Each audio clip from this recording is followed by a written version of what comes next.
নমস্কার। আজকের ভিডিওতে আমি ত্রিপুরা মুথার যিনি সুপ্রিমো শ্রী প্রদ্যুৎ কিশোর দেববর্মা দাদার ব্যাপারে কিছু কথা বলতে চাই। উনি সারা ত্রিপুরা রাজ্য জুড়ে রাজনীতির মঞ্চকে গরম করে তুলে রেখেছেন। সে বিধানসভা হোক, ত্রিপুরার মাঠঘাট হোক আর দিল্লি, তো এগুলো আদৌ কতটুকু যুক্তিযুক্ত এ নিয়ে এখন এই সমগ্র ত্রিপুরাবাসীর সকলেরই ভাবা প্রয়োজন, এবং সেই সঙ্গে সার্বিক দৃষ্টিকোণ দিয়ে ভারতের মানুষেরও জানা প্রয়োজন যে আদৌ এদের যে কিছু দাবি বা ডিমান্ড কতটা যৌক্তিকতা রয়েছে কি বা না। তাহলে আগে আমরা পরিচিতি নিয়ে নিই যে এই যে তিপ্রা মুথা, মূলত তিপ্রা গোষ্ঠীদের একটা মুথা বা তিপ্রা এক গুচ্ছ যাকে বলে। তো এই তিপ্রা মুথা যাদেরকে নিয়ে রাজনীতি করছে তাদের মধ্যে এই আমরা জানি ত্রিপুরা রাজ্যে 19টি জনগোষ্ঠী বা কমিউনিটি যারা নাকি শিডিউল ট্রাইবের আন্ডারে নিজেদেরকে নথিভুক্ত করিয়ে রেখেছেন, এবং তাদেরকে নিয়েই তিপ্রা মুথা রাজনীতি করছে। তো এইখানে এই যে সুচতুর অনৈতিক রাজনৈতিকবিদদের যে কারবারটা কোথায়, সেটার আজকে আমি এখানে এই ভিডিওতে পরিষ্কার করছি। বিভিন্ন সমাজবিদরাই কিন্তু এই ধরনের তত্ত্ব, ইতিহাস যা কিছু আছে সব কিছু ওনারা কিন্তু কালেক্ট করেন, গবেষণা করেন, তারপরেই তুলে ধরেন কিন্তু আমাদের সামনে। যারা পাঠক, যারা সমাজ নিয়ে যারা কাজ করেন, যারা সমাজবিদ, তারা এগুলো বলতে পারে। একজন সোসিওলজিস্ট হিসেবে, একজন সমাজবিদ হিসেবে আমি আজকে এই কয়েকটা বিষয় তুলে ধরতে চাইছি আমরা বাঙালির মঞ্চ থেকে। বলতে চাইছি যে এই যে ত্রিপুরা মুথার প্রথম যে কমিউনিটিটা আসছে, প্রথমে ত্রিপুরী গ্রুপটা, যেটা ত্রিপুরা দেববর্মা টাইটেল হিসেবে পদবি ব্যবহার আমরা দেখি, এটা হচ্ছে largest tribal community in Tripura. তারা থেকে এলো বলছি, they have first migrated in their territory and could be introduced as original tribe of Tripura. Ethnically Tripuris belongs to Indo Mongoloid origin in and they speak in Kokborok language. ঠিক আছে, so এইগুলো ত্রিপুরার বিষয়। তারার কিভাবে আমাদের ত্রিপুরা রাজ্যে পরবর্তী সময়ে মাইগ্রেটেড হয়েছিল জীবিকার জন্য, সে আজ থেকে 600 বছর আগের হয়ে গেছে 600 বছর আমরা যদি এই ইতিহাসটা যদি ঘেটে দেখি। তারপরে রয়েছে চাকমা। হ্যাঁ, চাকমাজ are known to B A tribe of south east Asia, first migrated to Arakan hills of Burma and then Chittagong hill tracts of Tripura. 3 নম্বরে বলছি Garo, original homeland war of Meghalaya. Garo hill যেটা Kamrup, Goalpara etcetera places of Assam and Mymensingh Bangladesh, এবং 19th সেঞ্চুরিতে এখানে ত্রিপুরা রাজ্যে merge হয়েছে। Halam belongs to the কোকেস মঙ্গোলিয়েড origin of Kuki-Chin tribes. তো বোঝা গেল এরাও বাইরে থেকে এসছে, তারপরে ত্রিপুরাতে মাইগ্রেটেড হয়েছে। Jamatia having distinct feature of Mongoloid. Khasia belongs to Austro Asiatic racial stock. Kuki হচ্ছে, কুকির মধ্যে দুটো কমিউনিটি বিলং করে, যেটা ডারলং এবং লুসাই। সো এরা এই গ্রুপের মধ্যেই পড়ে। তো এগুলো আমি বলছি যে লুসাই মূলত commonly known as Mizo, they are also known to be under Mongoloid origin. তারপরে থাকছে Lepcha, tribe of Himalayan range, live at the north east corner of India. বোঝা গেছে পুরো বাইরের। Mogs are Arakan tribe and migrated to Tripura through Chittagong hill tracts. তারপরে হচ্ছে Munda are the central Indian tribe, language Mundari তাদের। They are proto Australoid tribe, Australoid tribe. তারপরে হচ্ছে Noatia, they are also known as newcomers in Tripura, and Nuatias had been at Arakan Hill tracts for a long time before they have migrated to the south part of Tripura via Chittagong Hill tracts. এবার বোঝা গেছে নোয়াতেরও বাইরে থেকে এসেছে। Orang is also an, তারা কি হলো, তারা ইমিগ্রেটেড ট্রাইব এবং migrated to this territory from Bihar, Madhya Pradesh and West Bengal. So বোঝা গেছে ওরাংটা টোটালি আলাদা একটা community. Reang second largest community of Tripura. তারা কোথেকে এলো? দে কেম first Shaan state of upper Burma, যেটা known now Myanmar, in different waves to the Chittagong hill tracts and then southern part of Tripura. তারপরে বোঝা গেল যে রিয়াংরা এখানকার না, তাহলে এখানকার ভূমিপুত্র বা ইন্ডিজিনাস তারা দাবি করতে পারে না। তারপরে হচ্ছে Santhal, belong to Austro Asiatic racial stroke, original homeland in West Bengal. So তারাও মাইগ্রেটেড হয়েছে ত্রিপুরাতে as a tea garden labourers, right. তারপরে হচ্ছে Tripuri, largest tribal community in Tripura, যেটা আমি আগেই বলে দিয়েছি। এরপর রয়েছে Uchai, they have migrated in Tripura from Arakan hills of Burma. তেমনি আছে Chaimal, belongs to Caucasus Mongoloid origin, they can understand and speak Kokborok. তারপরে আছে ভুটিয়া, আর Himalayan tribe and negligible in Tripura. তো Bhil, they are a cross section of great Munda race, belongs to Australoid group of tribe. তো এই হচ্ছে 19টি ট্রাইবের ছোট করে বিবরণ দেওয়ার চেষ্টা করেছি বিবরণ দেওয়ার, আপনাদের সামনে তুলে ধরার, যে তারা সবাই কিন্তু বাইরে থেকে এসে এখন নিজেদেরকে ভূমিপুত্র দাবি করছে। এখন কথা হচ্ছে এই যে 19টি ট্রাইবের মধ্যে মাত্র 9 জন কমিউনিটি আছে, যে 9টা কমিউনিটির কথাবার্তা ল্যাঙ্গুয়েজটা সিমিলার টু ককবরক। তো তারা মূলত ককবরক ভাষায় নিজেদের ভাব বিনিময় করে, আদান প্রদান করে।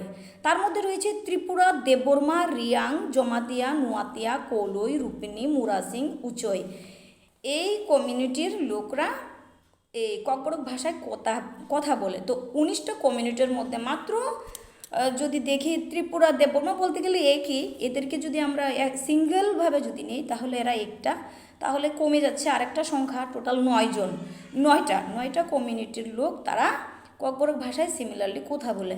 এখন তিপ্রামোথা কী করছে? তিপ্রামোথা এই যে 19টা ট্রাইবকে নিয়ে রাজনীতিতে নোংরা পলিটিক্স করছে, সেটা হচ্ছে যে তাদের সকলের ভাষাকে একটা ভাষা বানিয়ে দিয়েছে ককবরক। এখানে চরমভাবে খুব সুচতুরভাবে কিন্তু আর একটা ভাষা শোষণের ফাঁদ তৈরি করে দিয়েছে। যেভাবে উর্দু সাম্রাজ্যবাদীরা, হিন্দি সাম্রাজ্যবাদীরা ফাঁদ তৈরি করেছে, বাংলা ভাষার উপর অবদমন যেমন এনেছে, ঠিক তেমনি এই যে ককবরক ভাষাকে চাপিয়ে দিচ্ছে আরও 10 থেকে 11টা কমিউনিটির উপর, এবং এর এফেক্টগুলো বাঙালি সমাজের মানুষের উপর পড়ছে সারা ত্রিপুরা রাজ্য জুড়ে। কারণ তারা কি করে সিপিআইএমে বিগত দিনে কংগ্রেস সিপিআইএম মিলে এই এডিসিটাকে দিল, কোন যুক্তির ভিত্তিতে? যেহেতু এখানে যদি বলি ডেভেলপমেন্টের নামে তারা ভোট বিভাজনের রাজনীতি করেছে। তারপরে এই যে জিনিসটা পুরোটাই অযৌক্তিক, অমানবিক, ত্রিপুরা রাজ্যের বিভাজনের জন্য পুরো দায়ী। কাজেই এই সমস্ত দিক থেকে যদি প্রদ্যুৎ দেববর্মা কিসের ভিত্তিতে রাজনীতিটা করছে, তাকে আগে এগুলো জানার দরকার আছে, তার পড়ার দরকার আছে, তত্ত্ব ঘাটার দরকার আছে। খালি রাজার সেন্টিমেন্ট দিয়ে, তারপরে তীব্রার সেন্টিমেন্ট দিয়ে প্রত্যেকে এভাবে ভাষা শোষণের শিকার করতে পারে না। ওনার সেই রাইট নেই। যাদের প্রয়োজন যে ভাষায় কথা বলার বলবে, কিন্তু তার মানে এই না যে আপনি আরেকটা ভাষা শোষণের পথ তৈরি করবেন। কারণ ভাষা এমন একটা জিনিস, যে জাতির ভাষাই থাকে না, তার মেরুদণ্ড থাকে না, তার সংস্কৃতি বিনষ্ট হয়ে যায়। সো এখানে এই ককবরককে বারবার সামনে এনে এইভাবে ভাষা নিয়ে যে রাজনীতির খেলাটা খেলছে, এটা ঠিক নয়, এটা কাম্য নয়। একজন রাজবংশের মানুষ, ত্রিপুরা রাজ্যের, এই ত্রিপুরা রাজ্যটাই ছিল বাংলার অঞ্চলের অংশ, এবং এখনও বাংলার অঞ্চলেরই অংশ। বাংলার ভৌগোলিক দৃষ্টিকোণ থেকে বাংলার পেটে অবস্থান করছে। কাজেই ত্রিপুরা রাজ্যকে নিয়ে গ্রেটার তিপ্রাল্যান্ডের দাবি নিয়ে এবং বারবার ককবরক ভাষার ইস্যু নিয়ে যেভাবে রাজনীতির খেলাটা খেলছে, এটা কাম্য নয়। এটা পুরোটাই অযৌক্তিক, অবৈজ্ঞানিক, একটা মানসিক, সামাজিক অর্থনৈতিক শোষণের পথকে আরও সুগম করে দিচ্ছে শ্রী প্রদ্যুৎ দা। সেটাই আবেদন রাখছি আপামর জনগণের কাছে, আমার এই ত্রিপুরা রাজ্যের মানুষের কাছে, এবং ভারতের যারা আছে, আমাদের যারা ত্রিপুরাকে ভালোবাসেন, সেই সকল জনগণের উদ্দেশ্যে এটাই পরিষ্কার করে বলতে চাই যে এই যে ত্রিপুরার সেন্টিমেন্ট দিয়ে এইভাবে ত্রিপুরা রাজ্যের এই বাংলার অঞ্চল ত্রিপুরা, এখানকার বাঙালিদের যে নিজস্ব অধিকার এরা ছিনিয়ে নিয়েছিল, কালো আইন তৈরি করে ষড়যন্ত্র করে এইগুলি মিটমাট করা হোক। আর বিজেপি সরকার যদি এইগুলোর মিটমাট প্রসঙ্গে না আসেন, সেখানে কিন্তু আমরা বাঙালির বক্তব্য থাকছে যে আগামী দিনে আপনাদের এই গদিটা থাকবে না। কেন থাকবে না?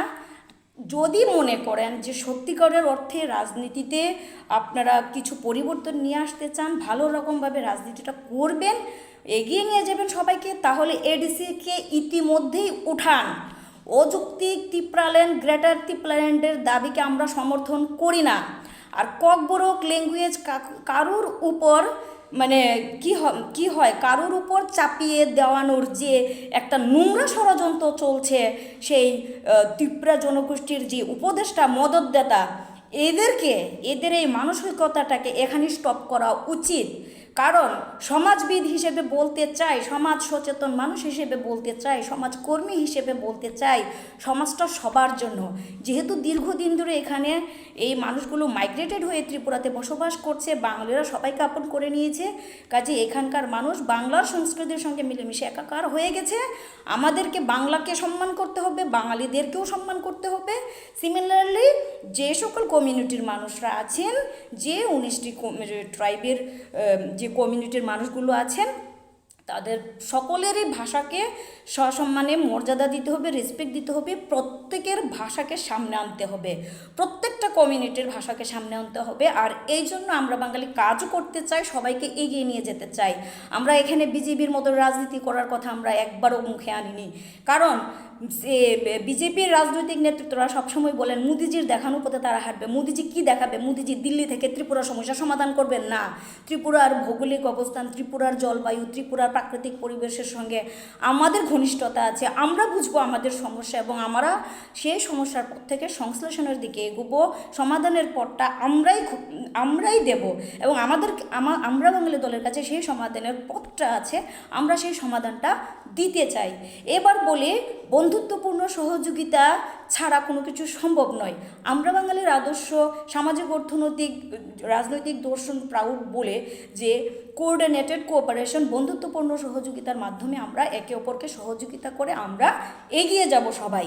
সো এখানে আমি ত্রিপুরা মোথা থেকে শুরু করে প্রত্যেকটা রাজনৈতিক নেতৃত্ব যে যেখানে আছেন সবার প্রতি একটাই আহ্বান রাখছি, যদি সত্যি মনে করেন যে আমরা ত্রিপুরার উন্নতি আমরা সবাই মিলেমিশে করব, তাহলে আমরা বাঙালির দলকে সহযোগিতা করার জন্য এগিয়ে আসুন। কারণ আমরা দায়িত্ব নেওয়ার জন্য বসে আছি, আপনারা যদি দায়িত্ব দেন তবে এগুলো আমরা সুন্দর করে আমরা সবাই মিলে পরিচালনা করব। কারণ রাজনৈতিক দলের লোকরা সমাজকে পরিচালনার জন্যই বসে থাকে, কাজ করে, ঠিক আছে? আর ঘরে বসে থাকলে হবে না। আমরা যেটুকুন চিন্তা করেছি এতদিন পর্যন্ত মুখে বলে আসছি, সেটাকে বাস্তবে প্রয়োগ করতে চাই। কাজেই এখানে বন্ধুত্বপূর্ণ সহযোগিতার অনেকখানি প্রয়োজন আছে। আর প্রদ্যুৎদাকে আমি আবারও এখান থেকে এই মঞ্চ থেকে বলতে চাই যে আপনারা প্লিজ দাদা এই জিনিসটা বন্ধ করুন। সত্যিকার অর্থে প্রবলেমটা কি সেটা বুঝুন, তারপর সলিউশনে আসুন। শুধু ত্রিপুরার সেন্টিমেন্ট দিয়ে অন্যদেরকে এভাবে ভাইস করবেন না, বিট্রে করবেন না প্লিজ, এটা অনুরোধ রইল। নতুন করে আর ভাষা শোষণ তৈরি করবেন না, ভাষার সংস্কৃতিকে নষ্ট হতে দেবেন না। বাংলা ভাষাকে যেমন সম্মান করতে শিখবেন, চাকমাদের ভাষাকে, মগের ভাষাকে, রিয়াংদের প্রত্যেকেরই নিজস্ব ভাষা আছে, সাঁওতালদের ভাষা আছে, ভিলের ভাষা আছে, আলাদা আলাদা ভাষা, প্রত্যেকের ভাষাকে আমরা হাইলাইট করতে চাই। আমরা বাঙালির প্রত্যেকের ভাষা নিয়ে গবেষণা হোক, তার জন্য ভাষাবিদরা আছেন, গবেষকরা আছেন, সবাইকে দিয়ে এই কাজগুলো আমরা নিখুঁতভাবে করে সবাইকে এগিয়ে নিয়ে যাব, সকলের ভাষা সম্মান পাবে। কোনটা ভালো? আপনি এই যে বিভাজনের রাজনীতিটা করছেন আর যে নোংরা পলিটিক্সটা খেলছেন, আজকে সারা দিনের যে ঘটনাটা আমরা দেখলাম, স্ট্রাইক, এই যে পথ অবরোধের ঘটনা, এই পথ অবরোধের ঘটনাটা একদম মানে এখানে কোনো যুক্তি নেই। পুরোটাই একটা আনকালচার্ড অপসংস্কৃতির একটা নোংরামো একটা ব্যবস্থাপনা। এই ধরনের ট্রিক আপনারা অ্যাপ্লাই করেন, এই ধরনের ট্রিক্স আপনারা ফোন করে বলেন তোরা আন্দোলন চালিয়ে যা, আমি আছি ভিতরে, এই ধরনের ট্রিক্স করেন, এটা কাম্য নয়। প্লিজ সংশোধনের মার্গে আসুন। আমরা সংশোধনের মার্গে যদি না আসেন, আমরা এখানে কি করতে পারবো? কি করতে পারে জনতা সেটা আগামী দিনে বলবে। সংশোধনের মার্গে আসুন, সবাই মিলেমিশে কাজ করি, সেই দৃষ্টিকোণ নিয়ে এগিয়ে আসুন, প্রাউড দর্শনকে বাস্তবায়নে এগিয়ে আসুন। আমরা বাঙালির মঞ্চ থেকে আমরা এই আবেদন জানাচ্ছি সকলেরই প্রতি, আপনার প্রতিও।